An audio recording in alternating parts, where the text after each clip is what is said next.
ibalik dito sa ating bansa si former President Duterte. Dito litisin. Ayaw natin ng gulo at gusto natin pagkakaisa. In fact, kung ianggulo natin ito, sa nakagis na namin, kasama na si Manong Gante, ano ang pillars ng national security? Political unity. Okay lang yung magdebate. Okay lang. Huwag lang magkapikunan at magkasakitan. Social cohesion. Nagkakaisa tayo na hindi ito pro or anti. No?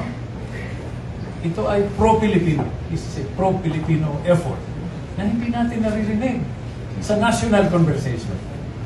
Kung maalala mo, Glenn, higit na 1 taon na nakakalipas, meron tayo mungkahi as a private citizen na bago sumama ang sitwasyon. Pwede ba yung ating Pangulo nakaupo, nasa pwesto, at yung mga buhay pang dating Pangulo, kasama na si President Duterte, si President GMA, si President Era, magkulong sa kwarto, walang media, walang mic, walang camera. Pag-usapan nila, no, kung ano ang gagawin para mabuo yung sambayanan. Kung medyo nakinig sila nun, wala sana itong sitwasyon natin. Ba't lagpasan tayo rin sa sisihan? Ang question is, ano gagawin natin?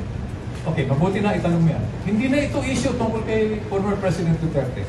Issue na ito ng bayan, ng sambayan ng Pilipinas. Kaya kami ngayon nandito. So, balik tayo dun sa katanungan mo.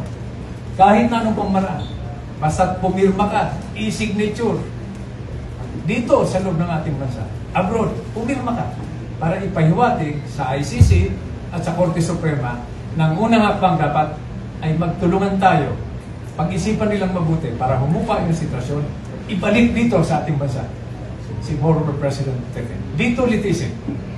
Dahil buhay naman yung mga korte natin, malakas, gumagana.